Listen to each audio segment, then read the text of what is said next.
Bonjour les traileuses et les trailers. Dans cette vidéo, nous allons voir en détail si cette paire de chaussures est faite pour vous ou non. Avant de commencer, je vous rappelle que vous avez le lien de la chaussure dans la description avec un code promo de 15% pour ceux qui seraient intéressés. Lorsqu'il s'agit de chaussures de trail performantes, la Hoka Speedgoat 6 s'impose comme une référence incontournable. Best-seller de la marque, ce modèle est plébiscité par les trailers pour son amorti généreux, son accroche redoutable et sa stabilité en montagne. Hoka ne s'est pas arrêté là et propose d'autres modèles de haut niveau, comme la Mafate Speedcat ou la Tecton X2, chacun répondant à des besoins spécifiques. Avec la Speedgoat 6, la marque a-t-elle choisi la continuité ou l'innovation? Pour le savoir, j'ai mis cette nouvelle version à l'épreuve sur le terrain. Voici mon test détaillé. La Hoka Speedgoat 6 s'adresse avant tout aux trailers à la recherche d'une chaussure polyvalente et sécurisante capable d'évoluer efficacement sur des terrains techniques et accidentés.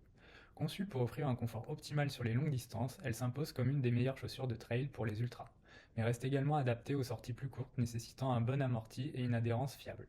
Cette chaussure est idéale pour les coureurs de moins de 75 kg de tout niveau, des amateurs cherchant un modèle stable et protecteur aux athlètes expérimentés engagés sur des distances ultra.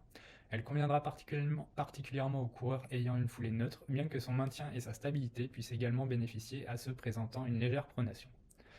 La Speedgoat 6 est avant tout une chaussure pour les coureurs à foulée neutre. Grâce à sa large base et son effet baquet, elle offre une excellente stabilité, réduisant le risque de torsion sur les terrains accidentés. Les coureurs qui cherchent un bon maintien du pied y trouveront leur compte, même si certains pourraient ressentir une légère restriction de la liberté de mouvement. Cette sixième version de la Speedgoat est taillée pour les moyennes et longues distances. Son amorti généreux et son confort en font un excellent choix pour les maratrails, ultra et randonnées engagées. Bien qu'elle soit capable de performer sur des distances plus courtes, elle révèle tout son potentiel lorsqu'il s'agit d'accumuler les kilomètres. La Speedgoat 6 excelle sur des terrains techniques et variés, en particulier en montagne et en sous-bois. Son grip en Vibram Mega Grip lit base et ses crampons de 5 mm assurent une excellente adhérence sur des sols meublés et rocailleux. Cependant, elle reste moins performante sur les terrains très boueux où une chaussure avec des crampons plus profonds serait plus adaptée. Avec un drop de 5 mm, la Speedgoat 6 reste dans la continuité des modèles précédents et s'adapte bien aux coureurs habitués au drop modéré. Ce faible différentiel entre le talon et l'avant-pied favorise une foulée naturelle tout en conservant un bon niveau de protection musculaire pour les longues distances. Lorsque je choisis une chaussure de trail, je porte une attention particulière à ses caractéristiques techniques. La Hoka Speedgoat 6 ne déroge pas à la règle et présente plusieurs évolutions notables par rapport à la version précédente. Design. Visuellement, la Speedgoat 6 reste fidèle à l'esthétique de la gamme avec un profil imposant, caractéristique des modèles Hoka. La tige arbore un mesh plus structuré, offrant un meilleur maintien du pied tout en conservant une bonne respirabilité. L'arrière du talon toujours légèrement évasé facilite l'enfilage mais peut laisser entrer des débris sur terrain poussiéreux. Le logo Hoka repositionné sur le médio-pied contribue également à la rigidité globale de l'empeigne. Le choix des matériaux a été revu avec l'introduction d'un mesh plus dense et plus résistant. Cette évolution vise à pallier la fragilité constatée sur certaines versions précédentes, notamment au niveau des plis avant. La semelle intermédiaire est composée de mousse CM EVA, une technologie propre à Hoka qui allie amorti et légèreté. La semelle extérieure reste équipée du Vibram Mega Grip Lead Base, un caoutchouc premium garantissant une excellente traction. Avec ses crampons de 5 mm, la Speedgoat 6 assure une accroche efficace sur terrain meuble, rocailleux et sec. La technologie Traction Log améliore l'adhérence sur sol humide en empêchant la boue de coller entre les crampons. J'ai pu constater en descente technique que la chaussure mordait bien le sol, limitant les risques de glissade. En revanche, sur terrain très boueux, une chaussure avec des crampons plus agressifs, comme la Mafate Speedcat, pourrait être plus performant. Confort. Hoka est réputé pour son confort exceptionnel, et la Speedgoat 6 ne fait pas exception. L'effet baquet de la semelle intermédiaire cale bien le pied, procurant une sensation de sécurité immédiate. La languette, fine et bien ajustée, évite les frottements désagréables et le chausson s'adapte à une grande variété de morphologies. Personnellement, j'ai apprécié la largeur modérée à l'avant, qui laisse suffisamment d'espace pour les orteils sans compromettre le maintien. L'un des points forts de ce modèle réside dans son amorti généreux, idéal pour les longues distances. Avec une épaisseur de 33 mm au talon et 28 mm à l'avant, la mousse CMEVA absorbe efficacement les impacts tout en restant relativement dynamique. Ce compromis permet une foulée fluide, particulièrement appréciable sur les sections roulantes. J'ai remarqué que la fatigue musculaire était bien atténuée sur des sorties de plus de 50 km, un critère essentiel pour les ultra-trails.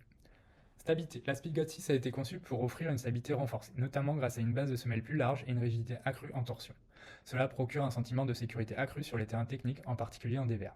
En revanche, cette rigidité peut nuire à l'agilité dans les sentiers sinueux, un point à prendre en compte pour les adeptes de chaussures plus flexibles, comme la Hoka Torrent 4. Malgré son profil massif, la Speedgoat 6 affiche un poids de 278 grammes en taille 42. Cette légère réduction est due à l'optimisation de la semelle intermédiaire et à l'allègement des matériaux. Sur le terrain, la différence reste subtile, mais on ressent un peu plus de dynamisme par rapport à la version précédente. Avec un prix de 160 € à sa sortie, la Hoka Speedgoat 6 se positionne dans la fourchette haute des chaussures de trail. Toutefois, son confort, sa durabilité améliorée et son accroche polyvalente justifient largement cet investissement, en particulier pour les coureurs d'ultra trail ou ceux évoluant sur des terrains techniques. Par rapport à la concurrence, elle reste bien placée face à des modèles comme la Salomon Ultra Glide 2 ou la Brooks Cascadia 18, offrant une meilleure stabilité mais un peu moins de dynamisme. Pour ceux qui privilégient la souplesse et la réactivité, une alternative comme la Oka Torrent 4 ou la Saucony Peregrine 14 pourrait être plus pertinente. Comparatif avec d'autres modèles de chaussures de trail. Lorsqu'on choisit une chaussure de trail, il est essentiel de la comparer aux autres modèles disponibles sur le marché. La Oka Speedgoat 6 se distingue par sa stabilité et son confort sur les longues distances, mais elle doit faire face à une concurrence sérieuse, y comprise au sein de la gamme Oka elle-même. Alors comparons avec la Oka Speedgoat 6 et la Oka Mafate Speed 4. Plus robuste et mieux adaptée aux terrains accidentés et aux ultras engagés, la Mafate Speed 4 offre une accroche plus agressive et un amorti encore plus moelleux. Cependant, elle est plus lourde et légèrement moins dynamique que la Speedgoat 6. Comparée à la Oka Tecton X2. Si vous recherchez une chaussure plus réactive avec une meilleure propulsion, la Tecton X2 et sa double plaque en carbone seront un excellent choix. En revanche, elle est moins stable sur les terrains techniques et s'use plus rapidement. Comparée à la Oka Torrent 4. Pour les coureurs préférant une chaussure plus agile et dynamique, la Torrent 4 est une alternative intéressante. Elle est plus légère et plus souple, mais elle n'offre pas le même niveau de protection et d'amorti que la Speedgoat 6. Comparée aux concurrents directs maintenant. Donc la Salomon Ultra Glide 2. La Salomon Ultra Glide 2 offre un amorti moelleux et une bonne accroche. Cependant, elle est un peu moins stable sur les terrains techniques et son mesh est plus fragile. Par rapport à la Brooks Cascadia 18. Réputée pour sa stabilité et sa durabilité, la Cascadia 18 est une excellente alternative, notamment pour les coureurs recherchant un bon équilibre entre confort et protection. Elle est toutefois plus rigide et moins dynamique que la Speedgoat 6. Et enfin, par rapport à la Saucony Peregrine 14, plus légère et plus agressive, la Peregrine conviendra mieux aux coureurs rapides sur des terrains techniques. Cependant, son amorti est plus ferme et elle sera moins confortable sur de très longues distances.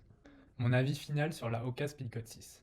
La Oka Speedgoat 6 s'impose comme une chaussure de trail stable, confortable et protectrice, parfaitement taillée pour les longues distances et les terrains techniques.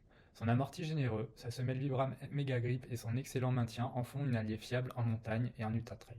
Cependant, elle perd en souplesse et en dynamisme par rapport à la version précédente, ce qui peut décevoir les coureurs recherchant plus d'agilité.